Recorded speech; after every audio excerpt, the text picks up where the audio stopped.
Frères et sœurs, chers amis, bonjour.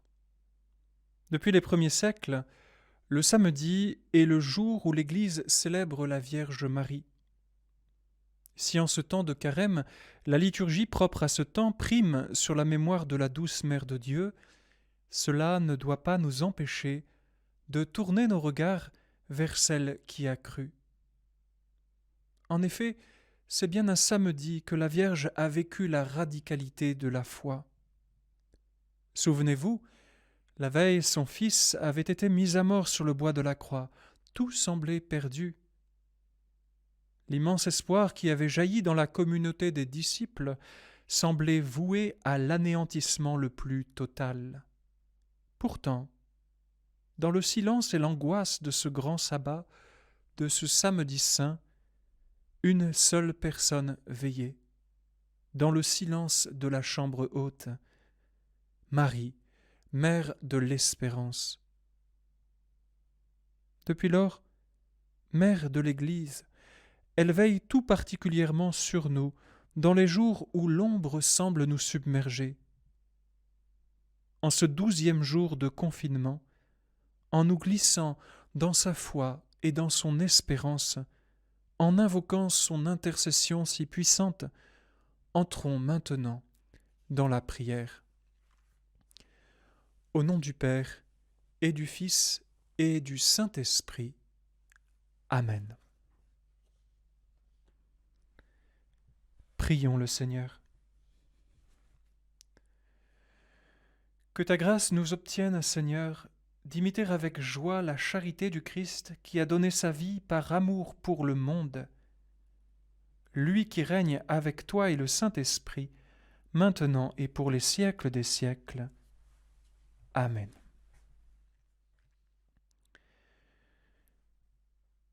Ta parole, Seigneur, est vérité, et ta loi délivrance. Heureux ceux qui ont entendu la parole dans un cœur bon et généreux, qui la retiennent et portent du fruit par leur persévérance.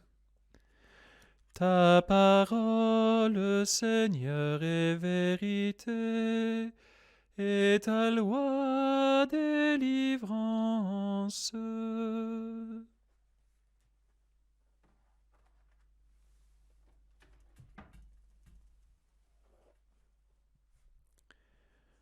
En ce temps-là, Jésus enseignait dans le temple de Jérusalem. Dans la foule, on avait entendu ces paroles, et les uns disaient: C'est vraiment lui, le prophète annoncé. D'autres disaient: C'est lui, le Christ. Mais d'autres encore demandaient: Le Christ peut-il venir de Galilée? L'Écriture ne dit-elle pas que c'est de la descendance de David et de Bethléem, le village de David, que vient le Christ? C'est ainsi que la foule se divisa à cause de lui. Quelques-uns d'entre eux voulaient l'arrêter, mais personne ne mit la main sur lui. Les gardes revinrent auprès des grands prêtres et des pharisiens, qui leur demandèrent: Pourquoi ne l'avez-vous pas amené?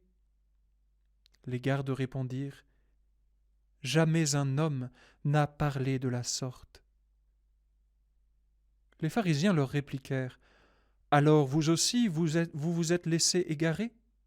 Parmi les chefs du peuple et les pharisiens, y en a-t-il un seul qui ait cru en lui? Quant à cette foule qui ne sait rien de la loi, ce sont des maudits. Nicodème, l'un d'entre eux, celui qui était allé précédemment trouver Jésus, leur dit: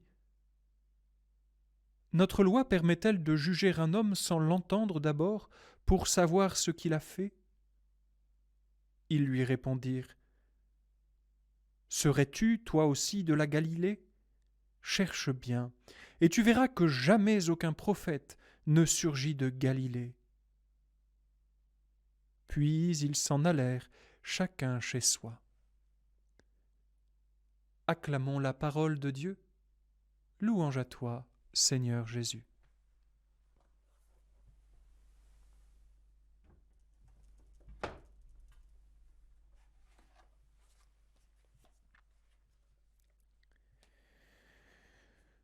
Face à Jésus, le peuple et les autorités sont bien circonspects. De qui s'agit-il? Pourquoi parle-t-il ainsi? Alors un procès est instruit, chacun affirmant ses positions.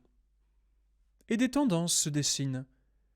Les simples semblent reconnaître le Christ en Jésus, tandis que les doctes autorités contestent absolument ce fait. Dans notre évangile, c'est comme si nous assistions à un renversement des valeurs. Habituellement, ce sont les personnes les plus instruites qui sont les plus à même de comprendre la complexité des choses. Or, ici, nous voyons le contraire.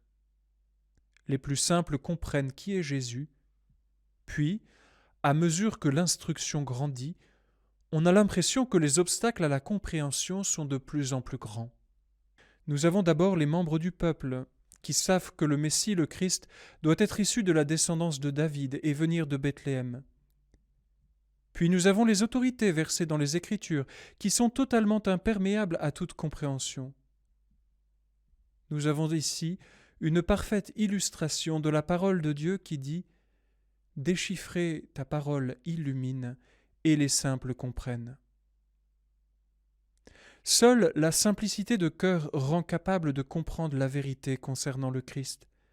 Ce n'est pas pour rien que Jésus déclare « Amen, je vous le dis, si vous ne changez pas pour devenir comme les enfants, vous n'entrerez pas dans le royaume des cieux. » Et qu'il déclare, au retour de mission des disciples, « Père, Seigneur du ciel et de la terre, je proclame ta louange. Ce que tu as caché aux sages et aux savants, tu l'as révélé aux tout petits. Oui, Père, tu l'as voulu ainsi dans ta bienveillance. » Les enfants, les tout petits, sont les plus à même de comprendre, car ils ne se cachent pas derrière des artifices intellectuels. Acceptant leur petitesse, faisant confiance, ils se laissent conduire par Dieu jusqu'à la vérité tout entière, jusqu'à la plénitude de l'amour. C'est la voie d'enfance spirituelle que sainte Thérèse de l'Enfant Jésus nous indique. Pour elle, la confiance du petit enfant est une disposition du cœur qui nous rend humbles et petits entre les bras de Dieu, conscients de notre faiblesse et confiants jusqu'à l'audace en sa bonté de Père.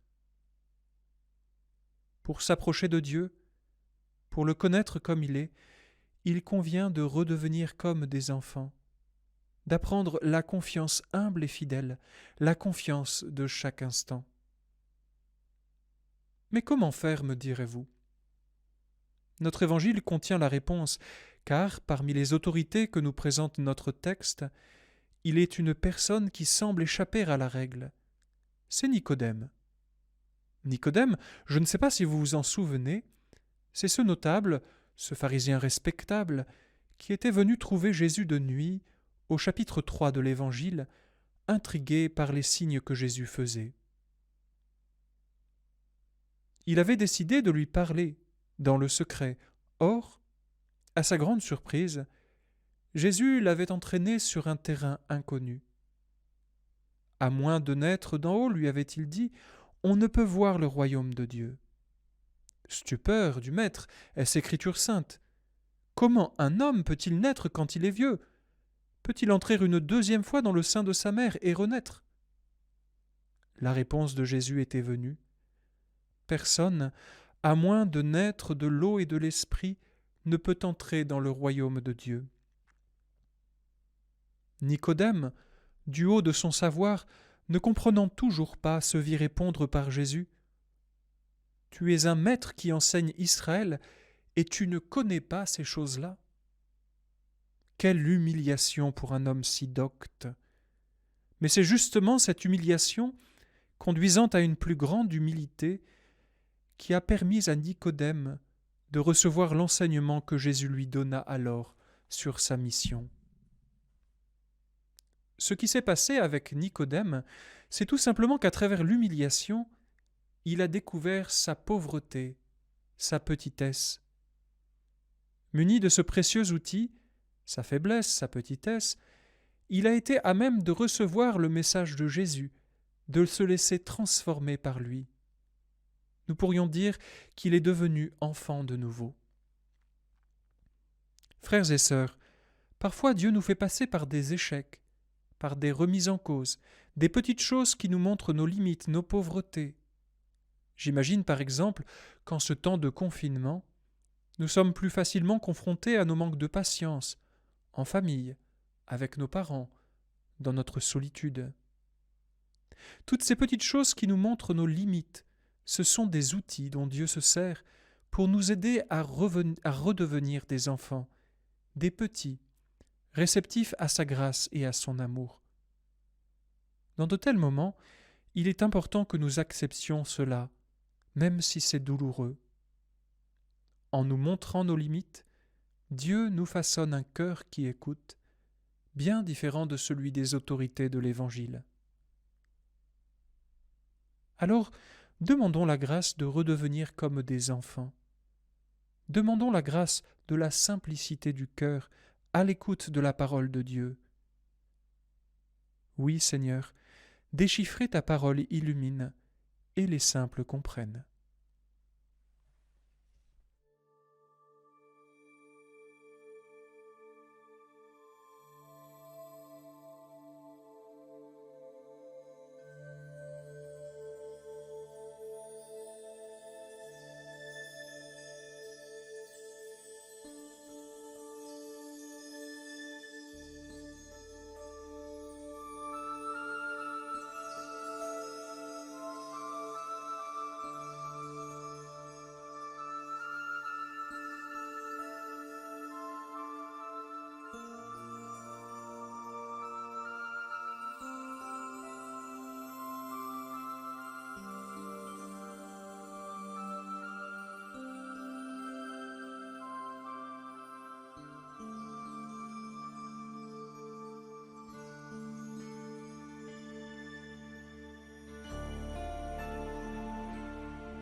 Dieu a fait renaître son peuple d'un germe incorruptible, sa parole éternelle. En ce temps de carême, supplions-le. Souviens-toi de ton alliance. Souviens-toi de ton alliance. Accorde à ton peuple un cœur neuf pour entendre à nouveau ta parole. Souviens-toi de ton alliance. Donne à ton Église les pasteurs dont elle a besoin pour avancer dans la vérité. Souviens-toi de ton alliance.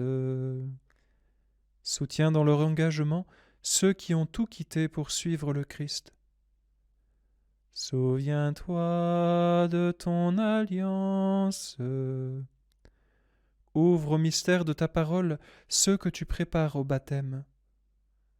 Souviens-toi de ton alliance. Parle au cœur des pécheurs pour qu'ils appellent sur eux ton pardon. Souviens-toi de ton alliance. Nous te confions, Seigneur, toutes les personnes malades, le personnel soignant, les personnes isolées qui vivent le confinement avec angoisse. Nous te confions également nos familles et tous ceux que nous aimons. Que chacun puisse découvrir ta présence à ses côtés. Souviens-toi de ton alliance. Fais miséricorde à tous nos morts, qu'ils chantent dans l'éternité ta louange. Nous te confions plus particulièrement tous ceux qui sont morts du coronavirus, tous ceux qui sont morts isolés, ainsi que tous les défunts qui n'ont pas pu être accompagnés dans leur dernière demeure. Souviens-toi de ton alliance. Et ensemble, en ce jour, nous prions avec le psaume 129, le De Profundis. Nous confions tout particulièrement toutes les personnes qui n'ont pas pu être enterrées, recevoir d'obsèques. Des profondeurs, je crie vers toi, Seigneur. Seigneur, écoute mon appel. Que ton oreille se fasse attentive aux cris de ma prière, Si tu retiens les fautes, Seigneur, Seigneur, qui subsistera? Mais près de toi se trouve le pardon pour que l'homme te craigne. J'espère le Seigneur de toute mon âme, je l'espère et j'attends sa parole. Mon âme attend le Seigneur plus qu'un veilleur ne guette l'aurore. Plus qu'un veilleur ne guette l'aurore, attend le Seigneur Israël. Oui, près du Seigneur est l'amour, près de lui abonde le rachat. C'est lui qui rachètera Israël de toutes ses fautes. Gloire au Père et au Fils et au Saint-Esprit, pour les siècles des siècles. Amen. Notre Père, qui es aux cieux, que ton nom soit sanctifié, que ton règne vienne, que ta volonté soit faite sur la terre comme au ciel. Donne-nous aujourd'hui notre pain de ce jour. Pardonne-nous nos offenses, comme nous pardonnons aussi à ceux qui nous ont offensés. Et ne nous laisse pas entrer en tentation, mais délivre-nous du mal.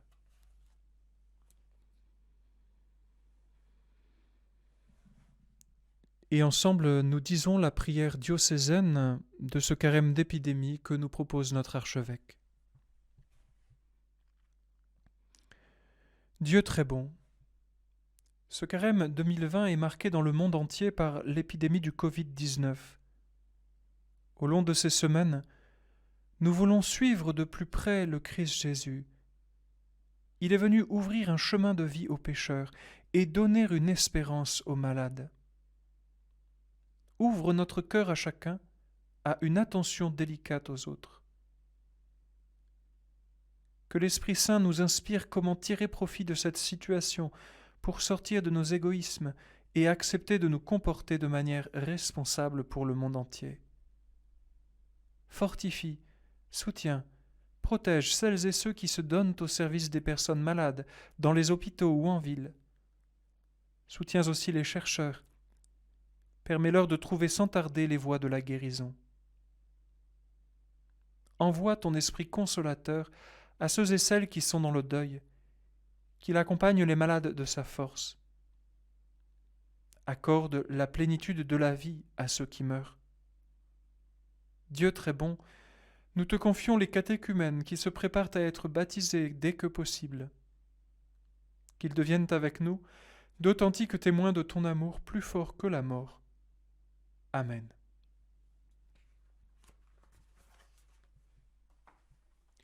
Le Seigneur soit avec vous et avec votre esprit, que Dieu Tout-Puissant vous bénisse, le Père, le Fils et le Saint-Esprit.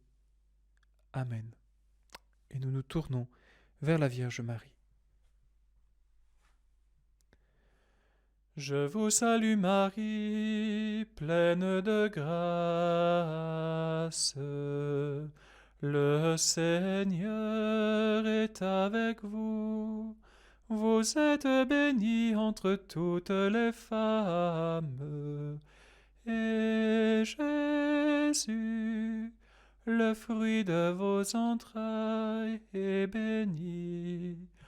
Sainte Marie, Mère de Dieu, priez pour nous, pauvres pécheurs, maintenant et à l'heure de notre mort. Amen.